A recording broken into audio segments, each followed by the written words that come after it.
지금 이 영상을 보고 계십니까? 괜찮습니다. 커피 한 잔 들고 편하게 앉으십시오. 하지만 딱 한 가지만 말씀드리겠습니다. 여러분이 이 영상을 보는 지금 이 순간에도 여러분의 계좌 안에 있는 돈은 조용히, 아주 조용히 녹아내리고 있습니다. 아무도 경고해주지 않습니다.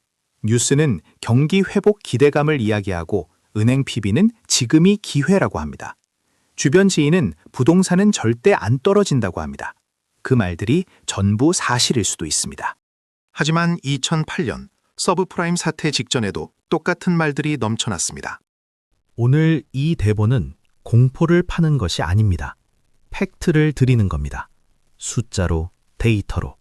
그리고 지금 이 순간 전 세계에서 가장 영리한 돈들이 어디로 움직이고 있는지 그 이면의 진실을 낱낱이 드리겠습니다. 딱 두 종류의 사람이 있습니다. 파도에 휩쓸려 익사하는 사람, 그 파도를 타고 서핑하는 사람. 오늘 이 영상을 끝까지 보신다면 여러분은 반드시 후자가 될 수 있습니다. 시작합니다. 대중은 지금 금리 인하라는 단어에 도취해 있습니다. 금리가 내려가면 주식이 오르고 집값이 오르고 경제가 살아난다는 믿음입니다. 달콤한 논리입니다. 그런데 현실은 어떻습니까? 미국 연준은 2026년 3월 FOMC에서 기준금리를 3.5%에서 3.75% 범위로 2번 연속 동결했습니다. 무려 2번 연속입니다. 왜 그랬을까요? 인플레이션이라는 괴물이 아직 죽지 않았기 때문입니다. 연준 스스로가 인플레이션이 다소 높은 수준을 유지하고 있다고 공식 성명에서 인정했습니다. 파월 의장 본인이 지금은 멈춰야 한다는 목소리가 커지고 있다고 표현했습니다. 여기서 중요한 숫자 하나를 보겠습니다. 2025년 12월 연준이 발표한 점도표의 핵심 메시지는 무엇이었습니다. 2025년 금리 인하 횟수 전망을 기존 4회에서 단 2회로 줄였습니다. 시장은 기대했습니다. 연준은 차갑게 배신했습니다. 2026년 중립금리 전망치도 3.4%로 상향 조정됐습니다. 이것이 무슨 뜻입니까? 한동안 고금리 환경이 지속된다는 공식 선언입니다. 금리는 경제의 중력입니다. 중력이 강하면 하늘 높이 올라간 것들은 반드시 떨어집니다. 지난 10년간 제로금리라는 로켓 연료로 하늘 끝까지 올라간 것들, 지금 그 중력을 버티고 있는 겁니다. 인플레이션은 단순한 물가 상승이 아닙니다. 인플레이션은 내 지갑 안을 조용히 갉아먹는 도둑입니다. 눈에 보이지 않습니다. 체포할 수도 없습니다. 하지만 1년 후, 5년 후 통장을 들여다보면 돈의 무게가 달라져 있습니다. 현재 중동 지정학 리스크로 국제유가가 요동치고 있습니다. 2026년 3월 기준 서부 텍사스 중진유가 배럴당 95달러를 넘나들고 있습니다. 에너지는 모든 것의 원가입니다. 에너지가 오르면 밥상 물가가 오르고 버스 요금이 오르고 마트 영수증이 두툼해집니다. 대한민국은 에너지 수입 의존도가 90%를 넘습니다. 남의 나라 전쟁이 우리 식탁을 직격하는 구조입니다. 딜로이트가 분석한 하방 시나리오에서는 관세율이 더 오르고 인플레이션이 가속화될 경우 연준이 2026년 하반기에 오히려 금리를 다시 올릴 가능성까지 언급됩니다. 금리 인하가 아니라 금리 인상. 이 시나리오를 지금 대비하는 사람이 몇이나 될까요? 이제 시선을 국내로 돌려보겠습니다. 한국은행 기준금리는 현재 연 2.5%입니다. 미국 기준금리는 3.5%에서 3.75%, 한미 금리 격차가 무려 1.25%포인트입니다. 이 차이는 무엇을 의미합니까? 투자자 입장에서는 간단합니다. 같은 돈을 들고 있다면 이자를 더 많이 주는 달러 자산에 넣는 것이 합리적입니다. 그래서 외국인 자금이 한국 시장에서 빠져나가고 원화 가치가 하락하며 환율이 오릅니다. 2026년 3월 현재 원달러 환율은 약 1,486원에서 1,495원 수준에서 움직이고 있습니다. 1,400원대 중후반이 새로운 일상, 소위 뉴노멀이 된 것입니다. 그렇다면 한국은행이 금리를 올려서 미국과 격차를 줄이면 되지 않느냐고 하실 수 있습니다. 바로 그 지점이 한국 경제의 지뢰밭입니다. 한국 가계부채 잔액을 아십니까? 2025년 4분기 기준 1,978조 원을 넘어섰습니다. 거의 2,000조 원입니다. 이 숫자는 단순한 숫자가 아닙니다. 대한민국 성인 1인당 평균 수천만 원의 빚이 어딘가에 걸려 있다는 뜻입니다. 이 상황에서 금리를 1.5%포인트 올리면 어떻게 됩니까? 이자 폭탄이 터집니다. 주택담보대출 금리가 올라가고 자영업자들의 변동금리 대출이 폭발합니다. 경기가 붕괴됩니다. 금리를 올릴 수도 내릴 수도 없는 상황. 이것이 바로 한국은행이 6번 연속 금리를 동결하고 있는 이유입니다. 이러지도 저러지도 못하는 동결의 늪. 대한민국 통화정책이 사실상 마비 상태에 빠진 것입니다. 환율이 오르면 수출 기업은 웃습니다. 맞습니다. 하지만 원자재를 수입해서 가공하는 제조업체, 원유를 전량 수입하는 에너지 기업, 수입 식재료에 의존하는 식품업계는 모두 원가 폭탄을 맞습니다. 그 원가 폭탄은 결국 소비자 물가로 전가됩니다. 환율 1,400원이 1,500원이 되면 당신이 마트에서 사는 수입 과일, 미국산 소고기, 수입 밀가루로 만든 빵값이 올라갑니다. 고정 수입으로 살아가는 4060 세대에게 이것은 단순한 불편이 아닙니다. 생활비 압박이자 노후 자금의 실질 가치가 줄어드는 것입니다. 인플레이션 2%는 숫자로는 작아 보입니다. 하지만 10년이 지나면 지금의 1억 원이 약 8,200만 원의 구매력밖에 되지 않습니다. 20년 후에는 6,700만 원 수준으로 쪼그라듭니다. 아무것도 안 했더니 자산이 30% 이상 사라진 것입니다.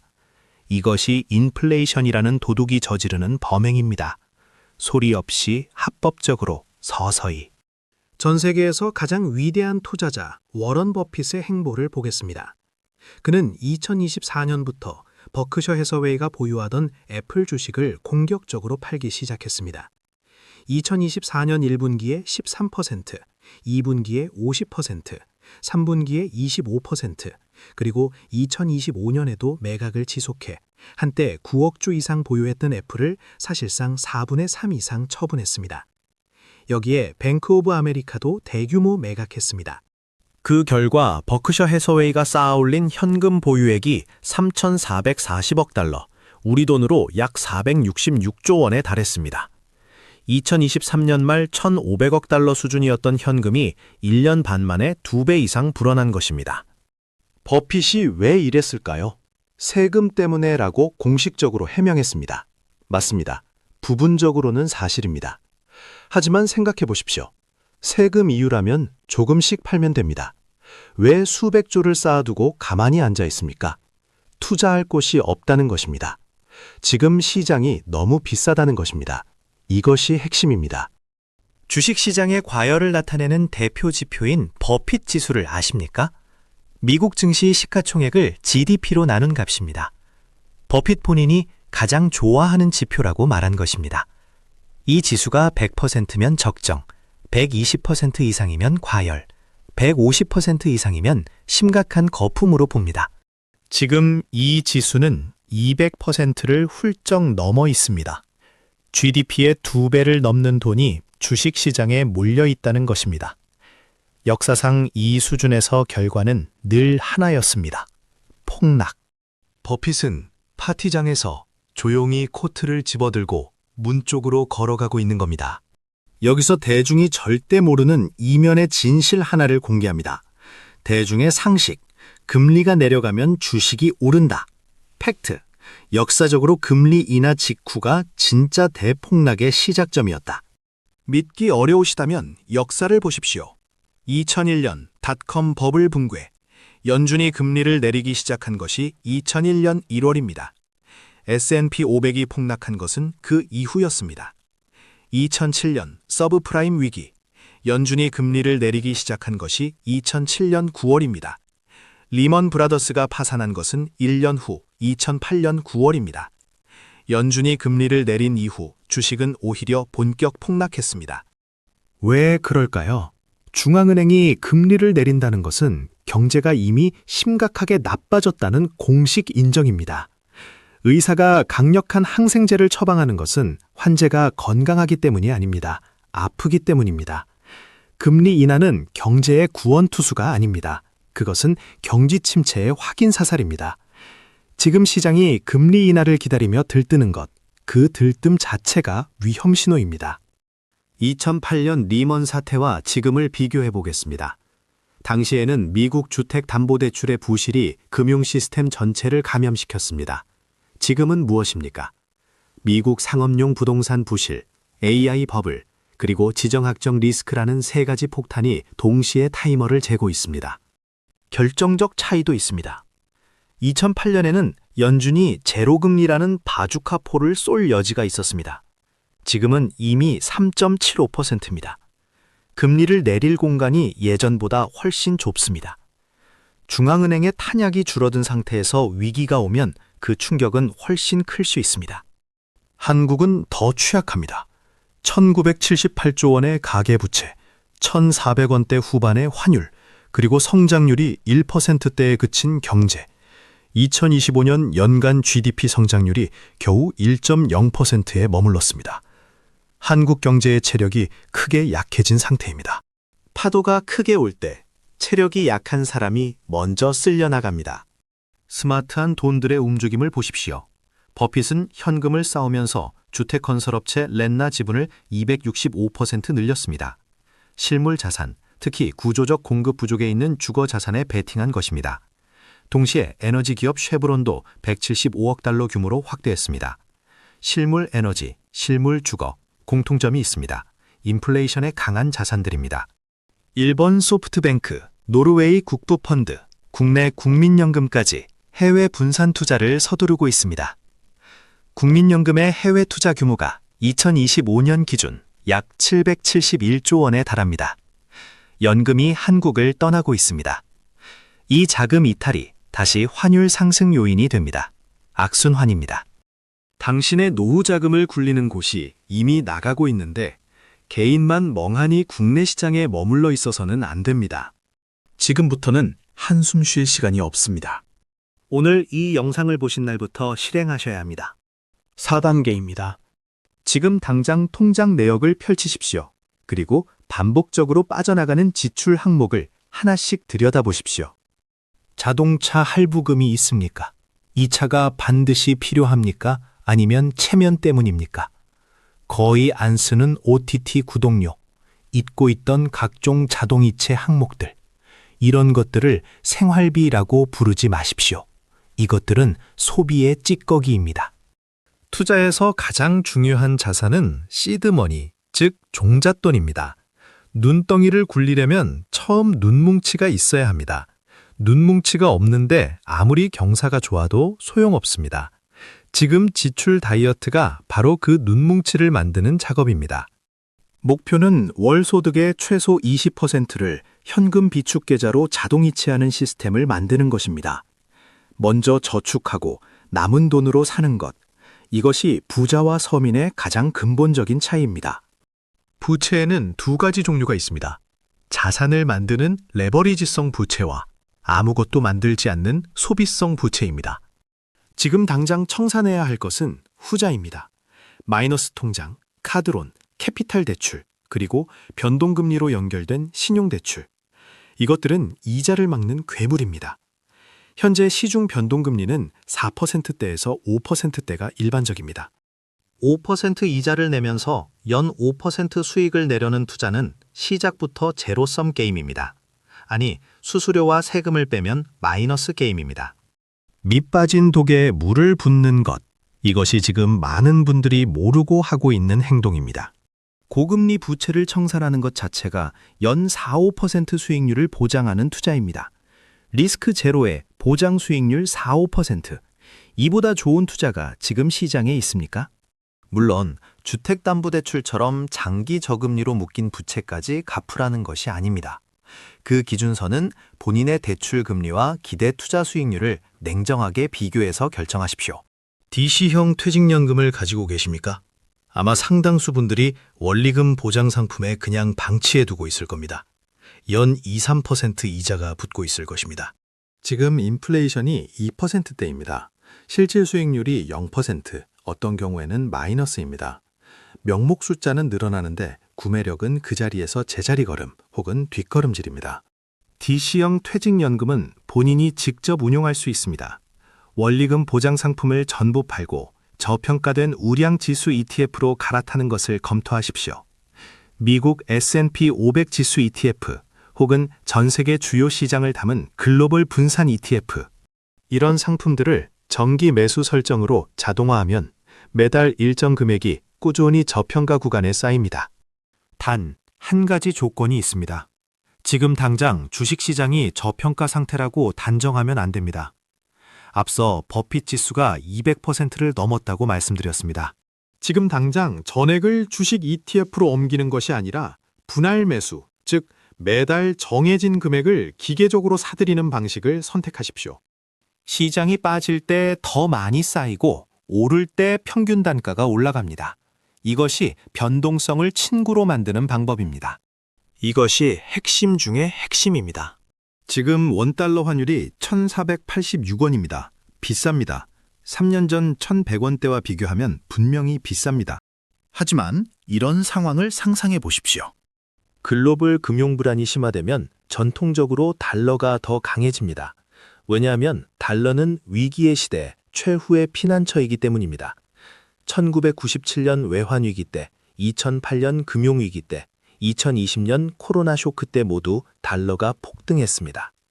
그 순간 원화로 보유하고 있는 자산은 상대적으로 가치가 높고 달러로 보유하고 있는 자산은 원화 환산 기준으로 오히려 올라갑니다.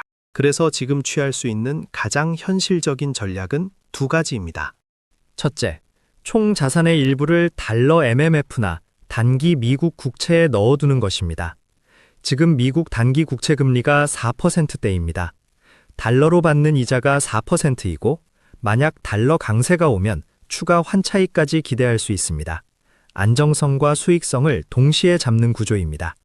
둘째, 폭락장이 와서 좋은 회사 주가가 바닥을 칠 때 그 달러로 우량 배당주를 사들이는 것입니다. 코카콜라, 존슨앤드존슨, 프록터앤드갬블 같은 수십 년 배당 히스토리를 가진 기업들. 이 기업들은 경기 침체에도 배당을 줄이지 않습니다.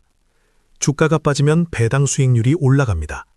사실상 주가가 빠질수록 더 유리한 구조입니다. 이것이 부자들이 수십 년간 반복해온 전매 특허 방법론입니다. 위기 때 달러를 보유하고 그 달러로 피바다가 된 시장에서 우량 자산을 줍는 것. 이 원칙 하나만 실행해도 위기가 기회가 됩니다. 지금까지 말씀드린 4단계는 모두 자산의 방어에 관한 것입니다. 하지만 가장 무너지기 쉬운 방어선은 숫자가 아닙니다. 바로 심리입니다. 시장이 마이너스 20% 빠질 때, 뉴스가 이제 끝이다를 외칠 때, 주변 사람들이 울면서 주식을 팔 때, 그 순간에 여러분이 반대로 사들일 수 있습니까?